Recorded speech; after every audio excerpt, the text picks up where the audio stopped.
Good afternoon, everyone. Good afternoon, and welcome to the launch of our draft policing plan for Northern Ireland for 2025 to 2030. My name is Sinead Simpson. I'm the Chief Executive of the Northern Ireland Policing Board. I'm very pleased to welcome you here today. So can I thank those of you who've come along in person and also all those who are joining us online. Just some housekeeping issues first. We're not expecting any tests of the fire alarm, so if the alarm does go off, follow Policing Board staff. We're also live streaming this event and we will publish it online afterwards. And if any of those who are joining us online have any questions, if you send your questions through to the information at Northern Ireland Policing Board account, we'll be able to pick them up during the session. Also, for those in the room, if you don't want to be identified, when we get to the question session, if you just feel free to ask your question, you don't need to identify yourself. Feel free to say which organisation you're from, if that's what you're comfortable doing. So as I say, very glad to welcome you here to the launch of our consultation on our policing plan.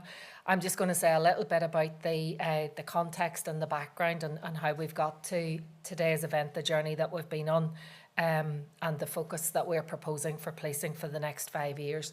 I'm going to hand over to John Boucher, Chief Constable of PSNI, who I'm very pleased has been able to join us today, and John's going to give us his reflections on the opportunities and challenges for the next 5 years.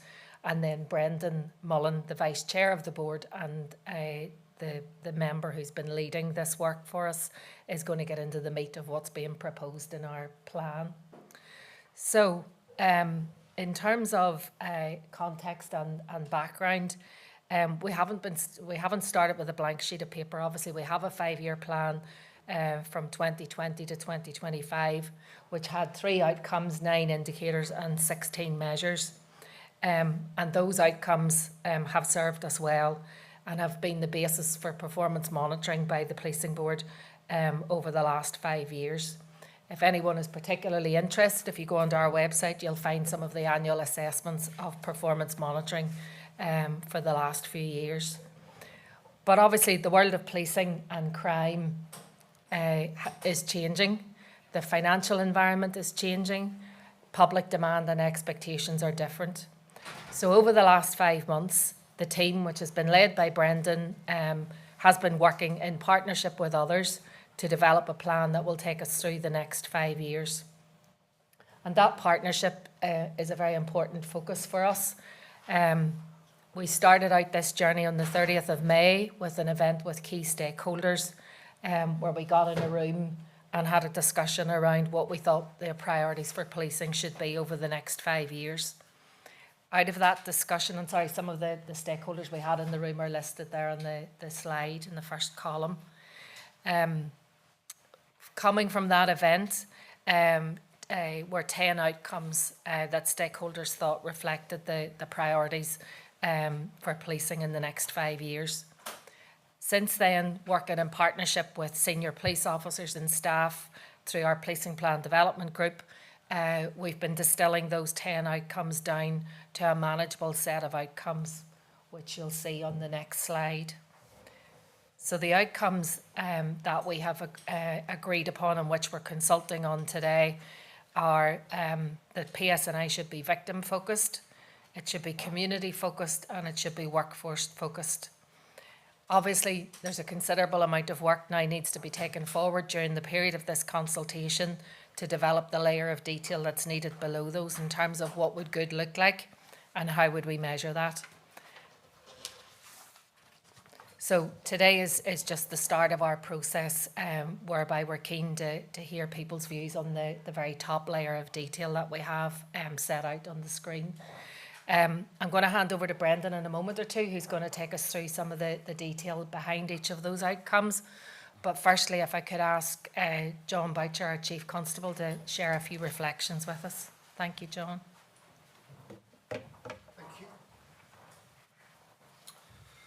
Thank you very much, Sinead, and thank you everybody for coming and joining us online as well. So I am almost a year into this job, which feels like it's gone incredibly quickly. But this new period, this new dawn of a new policing plan comes at a very important time for the PSNI. I want to thank the Chair of the Board, Mukesh Sharma, and Brendan as the Deputy Chair in the work that's been done so far that's very much involved the PSNI in discussing what can and should be achieved in the next 5 years. And because of where we currently find ourselves as an organisation, this couldn't come at a more important time. I think this is quite a watershed moment for the PSNI. I want to talk about there's three issues, the three sort of strategic directions that we want to go in, that we want to be really, really good at. And a lot of this, I have to say, does come from my own views about the organisation and what we need to do. So we want to be victim focused. So what does that mean? Quite often people become victims of crime of all different seriousness and levels through absolutely no fault of their own. Things like antisocial behaviour can be unimaginably difficult for people to suffer. It can change their whole quality of life. And we need to make sure that when people come to us suffering from antisocial behaviour, that we're at the forefront of problem solving to deal with those issues. If you then go and travel through the levels of seriousness to the sort of crimes that we deal with as an organisation in the PSNI, threats to our national security, distant Republican terrorism, murder, when those events happen, they change those victims' lives forever and their families. And we need to understand that. We need to help those people put their lives back together and try and make sense for them as to what's happened. And the best way to make sense of when these events occur, which are almost always not the fault of the victim, is to understand who did it, why they did it, and to prosecute them. And to explain to families each step of the way, those victims and families, what's happened, and involve them in it, and update them. And make sure, by the way, that we work with partner agencies, many of whom are either here today or with us online, that working with their expertise, with their professional understanding of issues, that we give those victims not just a police service, but a whole systems response around being victims, that we look after them. We make sense of this for them. We give them assistance to counselling services. We make sure that everything we can do for them that we do. So we need to be victim focused. And that's why I think most police officers join the police service, is because they want to help other people. They want to help victims. The second thing that I've said I think we need to be, and it very much sits in the previous 5-year plan, is communities focused. Now we've seen, tragically only recently, what can happen when there isn't a respect and admiration and appreciation of different communities within society. The hateful actions, the criminality that we saw with the disturbances in England and tragically in Northern Ireland after the awful attack on the little girls in Southport. We need to make sure as an organisation that the PSNI is in all of our communities, both the two traditional communities, that we're talking to them, listening to them, understanding their needs, understanding their concerns. But we're also talking, listening to the emerging communities in Northern Ireland who bring a range of diversity, skills and richness that we should appreciate, because far, far, far more joins us together than separates us. So we need to be communities focused. To be communities focused, by the way, we need to be in those communities, and we need to have the numbers to do that. Finally, and I think something that probably was absent from the last 5 years, but I think it's a fair assessment to say it's something that we need to do a lot of work on, is our workforce. We need to be workforce focused. Our workforce is at the lowest numbers that it has ever been at in policing, in modern policing in Northern Ireland. Unimaginably low numbers that nobody, no professional layperson would say are sufficient for Northern Ireland. Not sufficient for us to keep people safe. Not sufficient for us to be victim focused. Not sufficient for us to be communities focused. What they do, what our workforce on a daily basis do is, I have to tell you, quite remarkable, because I've been out there almost every day seeing it.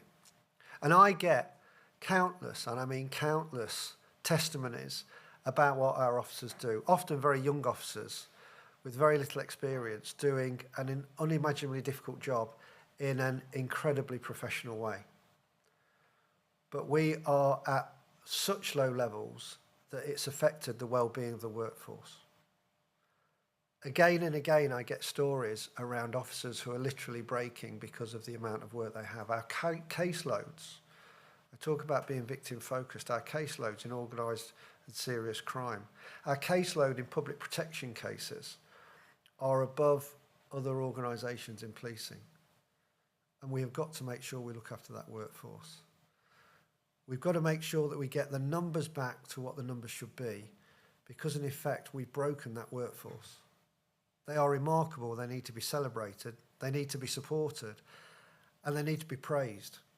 When we get things wrong, we will say we've got things wrong. We will stand up. We are a transparent organisation. We'll accept it, and we will focus on learning any lessons.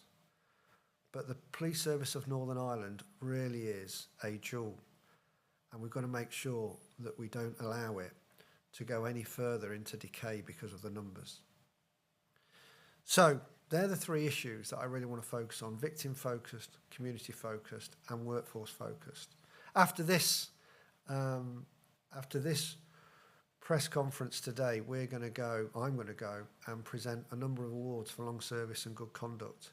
And just to be in those events and listen to the stories about what officers and police staff have done is inspiring. It really is inspiring.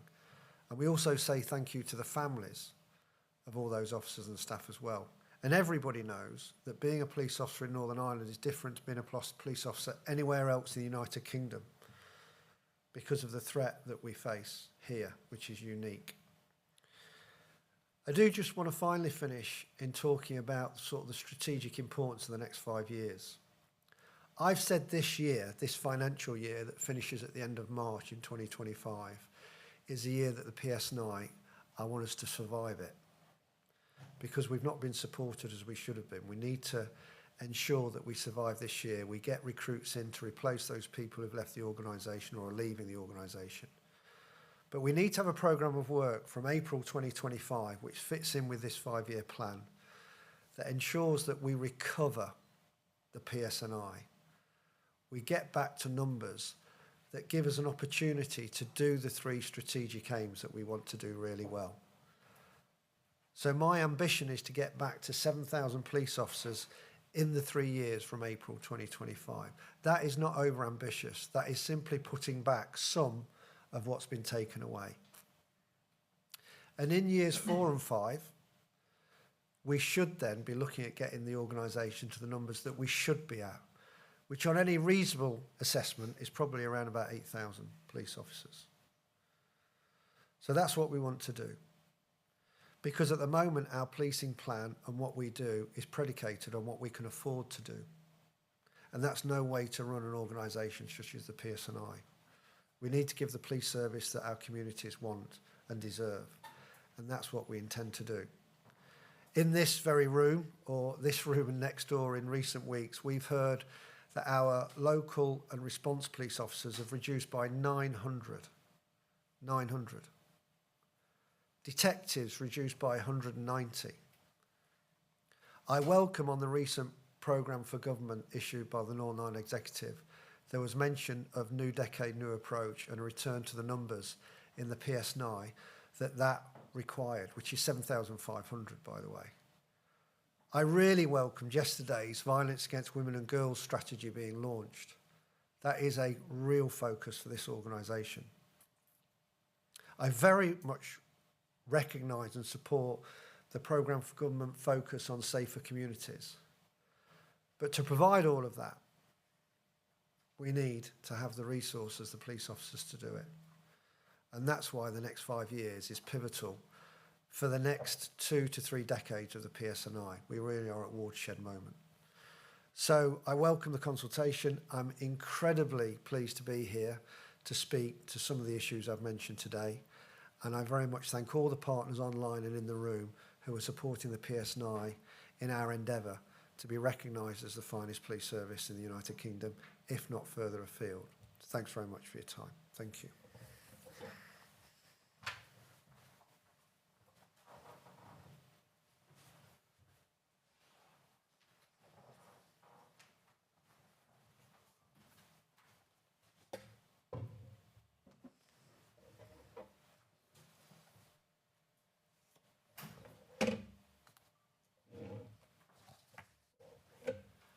Good afternoon, everyone, and thank you, Chief Constable, for making the time to be with us today for the launch of the consultation.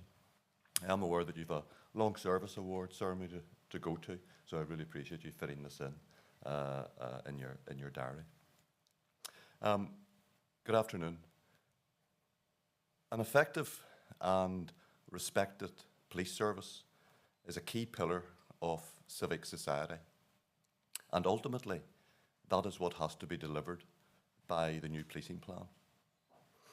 In producing this initial framework, there were a number of variables to consider. The first is that Northern Ireland is a safe place to live. It has the second lowest crime rate in the UK. But it's also a post-conflict society. The terrorist threat remains, just recently reduced from severe to substantial. And the long shadow of paramilitarism persists: drugs, intimidation, and extortion.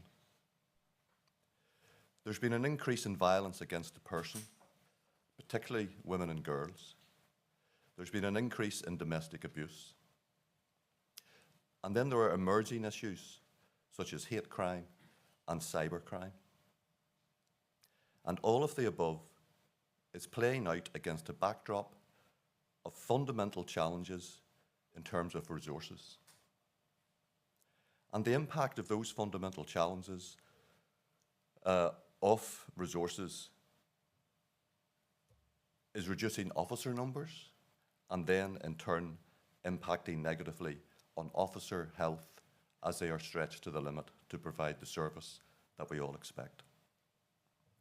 Now, assimilating all of the above, we have set out 3 strategic outcomes for the next 5 years and set indicators for each of them. Looking specifically at the consultation process, there are 4 questions to be addressed, and I'll take a moment to introduce each of them. The first is, do you agree with the 3 proposed outcomes? First is that the PSNI is victim-focused.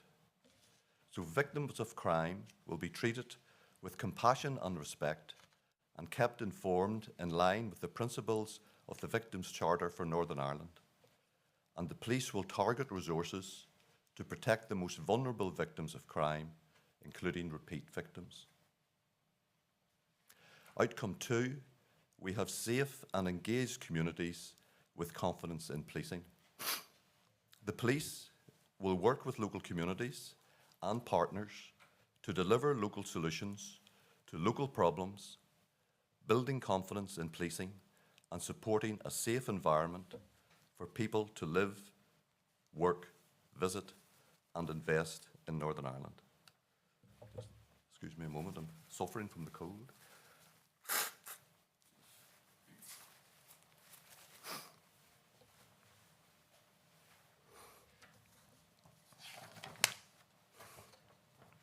Outcome 3, that the PSNI have a representative, valued and enabled workforce.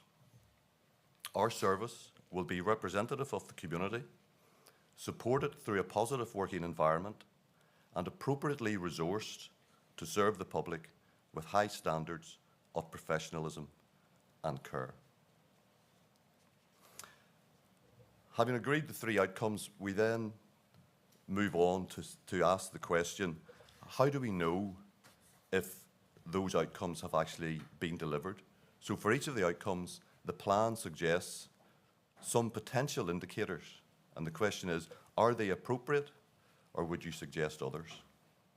In terms of outcome 1, the indicators are listed there. So the first indicator is around tackling violence against women and girls. So the police will be asked to demonstrate progress against their own violence against women and girls strategy and action plan. In terms of domestic abuse, the number of domestic abuse crimes is increasing, and the types of crimes are becoming more severe, with approximately a fifth of all sexual offences and a third of all violent offences being domestically motivated.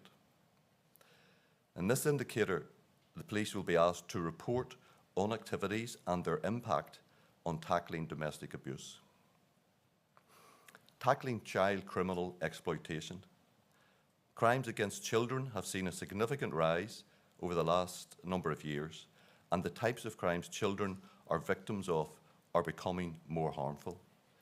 The police will be required to report on delivery of the relevant aspects of their children and young people strategy and on activities and their impact to support the victims of child criminal exploitation, including repeat child victims.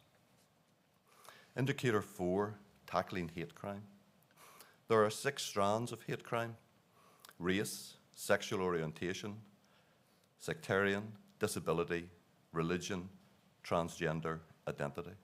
And in recent weeks, we have particularly seen the evidence of the hate crime around race.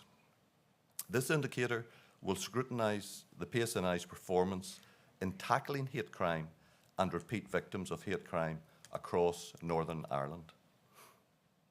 And the final indicator, providing a high-quality service to victims, which is fundamental to actually establishing confidence in policing. The board will monitor compliance with the Victims' Charter, and the board will also analyse the data received from the PSNI Victim Satisfaction Survey. Moving on to outcome 2, in terms of engaged communities with confidence in policing. There are 8 indicators outlined within the consultation document. And starting with the very fundamental one, the level of public confidence in policing. And this will be informed by the Northern Ireland Safer Community Telephone Survey and the Northern Ireland Policing Survey results. Following on from that, the indicator is that people feel safe in their community. And this again will be informed by the Northern Ireland Safer Community Survey results. And it will also assess the responsiveness of police by monitoring the levels of 999 and 101 call data. Tackling the threat posed by terrorism, paramilitaries, and serious and organised crime. This indicator will scrutinise the delivery of the PSNI's serious and organised crime strategy. The 4th indicator is tackling repeat offending. Over 60% of offenders have committed previous offences. So this indicator will monitor the level of repeat offending and the management of offenders by the police, their activities and their impact in protecting our communities. The 5th indicator looks at partnership working with police and community safety partnerships and local communities to provide local solutions to local problems. This indicator will seek to ensure policing is meeting local needs by providing qualitative data on the various community engagement initiatives under the Here For You public engagement strategies and the associated hallmarks of neighbourhood policing strategy. It will also assess and evaluate the impact of partnership working with local communities using the Community Policing Survey to provide quantitative and measurable data. Working in partnership to reduce deaths and serious injuries on the roads. This is an indicator that actually was absent in the last policing plan, but road deaths numbers are increasing. It's not something that, as with others, the PSNI can solve on their own. It requires a partnership approach. It requires improvements to the road infrastructure. But the board will look at the police activities and partnership arrangements and their impact on road safety. An emerging issue is cybercrime, and this indicator will focus on the tackling of crime in the digital age. There are aspects of cybercrime that actually need support from national agencies, such as the NCA and the resources that they have, because the individuals behind that are quite often in West Africa or Russia or other areas. But it can quite often be, in terms of raising awareness, the crime prevention aspect, through initiatives such as ScamWise. And the board will be looking at the activities of the police to work in partnership to prevent victims of cybercrime. And the final indicator in this outcome is the delivery of effective outcomes for reported crime. So this is where we're picking up all crimes, not just those highlighted under outcome 1. So across all reported crime, how is the PSNI performing? We will benchmark their performance in terms of outcomes of reported crime against similar police services across the UK. The fourth question looks at the indicators under outcome 3. And there are 3 indicators. And this is that the police is representative, valued, and enabled, has a representative, valued, and enabled workforce. A representative service understands the community it serves and enhances its legitimacy accordingly. We will want to see how there is a supportive culture of high standards of professionalism and care within the PSNI, and we would want to see a strengthening of services to support the welfare of officers. And then, in terms of making the most from limited resources, we would look at the enhancement of service provision through digitalisation, estates rationalisation. So it's all about innovation and modernisation.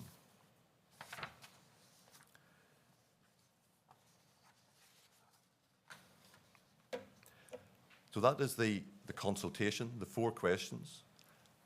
Are the outcomes the right ones?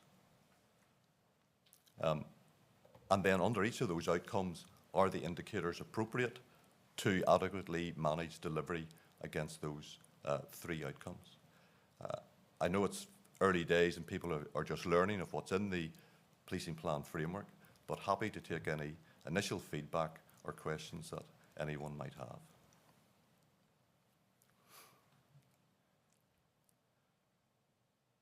Great. Moving on then, let's look at next steps. So this is the timetable in terms of next steps. The consultation will close on the 10th of December. In January, there'll be a consultation response review. In February, then board approval of the actual plan, having taken on board the input from the consultation. In March, that passes on to the Minister for final approval, and then in April, the launch of the plan. I appreciate all of you that are here today in person or online for this launch, but what I would encourage you all to do is to submit your own individual responses and to share the consultation link with your social media networks so that we get a really good response to the consultation. It's really important. In terms of other consultation events, we'll also be holding a number of regional events. On the 15th of October, we'll be in Derry. On the 22nd of October in Dungannon. On the 5th of November in Belfast. And on the 12th of November, there'll be an online event, and all the information is in the consultation document and on the Policing Board website. Just finally, leaves me to thank you all for being here. And can I once again, and can I thank also the members of the Policing Plan Development Group, the Deputy Chief Constable, Assistant Chief Constables and Assistant Chief Operating Officer, along with my fellow board members that have got us to this stage, and also to the support of the officials in servicing the Policing Plan Development Group. And it just leaves me now to thank you and to close the event for the launch of the consultation. Thank you.